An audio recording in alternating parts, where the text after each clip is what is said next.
Можно ли заниматься сексом в состоянии алкогольного опьянения? Да, можно, но есть нюанс. Нюанс заключается в следующем. То, что вред алкоголя, я думаю, вы сами прекрасно понимаете. И зависимость, и последствия алкоголя, как алкоголь действует на организм, это одна история. Теперь, если мы говорим про беременность, про зачатие, тут, естественно, я тоже думаю, вы прекрасно все понимаете, это совершенно другая история, хотя это примерно все то же самое, вред алкоголя.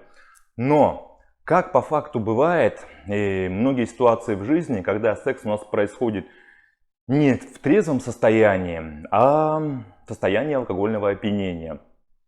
И тут возникает такой вопрос. А сколько же можно выпить алкоголя, чтобы получать от секса удовольствие? Какая же есть норма для мужчин, для женщин? Кстати, я хотел сказать то, что алкоголь влияет на мужчин, на женщин по-разному. Во-первых, разная физиология. Во-вторых, метаболизм, процессы. В-третьих, то, что элементарно женщины меньше весят. То есть, если мужчина будет одинаково пить с женщиной какой-то определенный вид алкоголя, то у женщины быстрее опьянение произойдет, чем у мужчины. И вот теперь про минимальную дозу.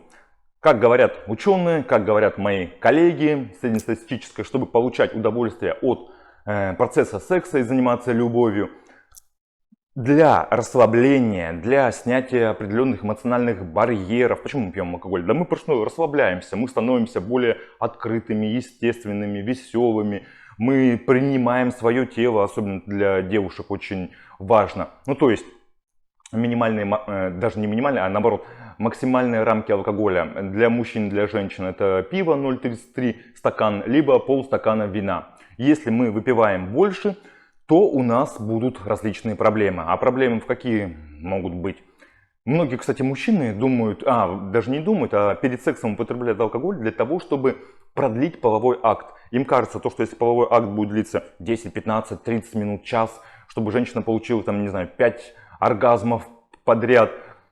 Ну, это небольшое такое убеждение. И оргазмы получают не на 30 минутах. То есть мужчина, пересмотрев порнофильмов, хочет, чтобы у него длительность полового акта была там какая-то запредельная 30 минут, либо час там, и так далее. Как по факту бывает, и как говорят женщины, девушки, это уже просто какое-то насилие само по себе получается. И вот теперь про вред алкоголя. Первое, то что многие забывают, когда выпивают алкоголь, надеть презерватив, забывают про гигиену, про заболевания, которые передаются половым путем.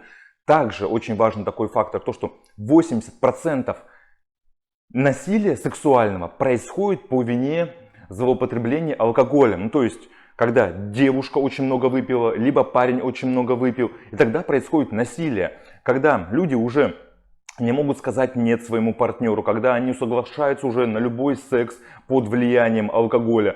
То есть воздействие алкоголя, оно тут катастрофически и может привести к изнасилованию, к сексуальному насилию, да вообще к много чему плохому. И тут нужно четко понимать, как сказать, если вы хотите заниматься сексом и получать удовольствие, да, можно выпить бокал вина, либо бутылку пива 0,33. Если вы не знаете, даже не знаете, не берете ответственность полностью в свои руки и употребляете много алкоголя, то будьте готовы к тому, что может что-то пойти не так и может произойти какое-либо сексуальное насилие.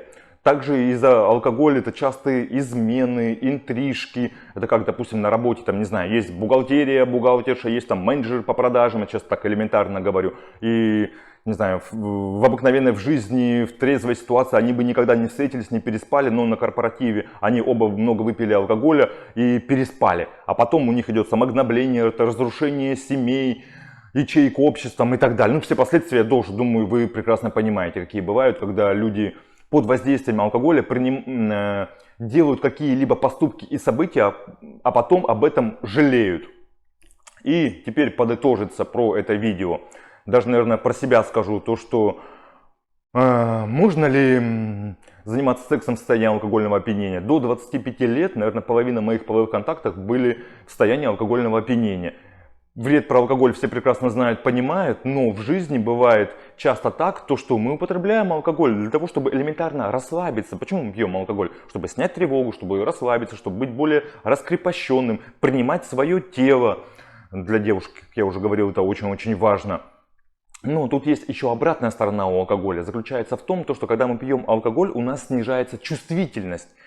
И Если бы были бы, когда парень и девушка занимаются сексом, они трезвые, и болевой порог, и чувствительность, она на высоте, и они чувствуют то, что происходит. А при обильном употреблении алкоголя чувствительность снижается, и девушка либо парень, они не могут сказать «нет». Им уже больно, а они этого элементарно не чувствуют. И это может привести к различным травмам, связанным с половыми органами, да вообще со всем чем угодно, когда девушка элементарно, либо парень из-за снижения порога чувствительности не может сказать нет, а ей на самом деле больно, и там что-то порвалось, там что-то, какая-то гематома уже образовалась. Ну, в общем, это все последствия алкоголя. И тут самое главное, что нужно прекрасно понимать, за кем ответственность, кто когда пьет алкоголь перед сексом. Ну, наверное, я думаю, вы тоже это прекрасно понимаете, то, что вести здоровый образ жизни, осознанность, соблюдать баланс, прекрасно, как сказать, находить этот вот баланс между обильным употреблением алкоголя и выпить алкоголь для того, чтобы именно расслабиться, для того, чтобы снять какие-то оковы, снять какие-то комплексы, чтобы более в сексе быть раскрепощенным. То есть это вся полностью ответственность на вас. Живите осознанной жизнью, чувствуйте себя, изучайте свое тело, экспериментируйте. И я думаю, то, что когда вы посмотрите это видео, вы будете прекрасно понимать последствия алкоголя в сексе. Какие есть негативные сценарии при злоупотреблении именно алкоголя. Помните просто об этом. Спасибо большое. Если у вас остались какие-то вопросы, то задавайте. С вами был Сергей Витиченко, сексолог, психолог. Всего доброго. До свидания.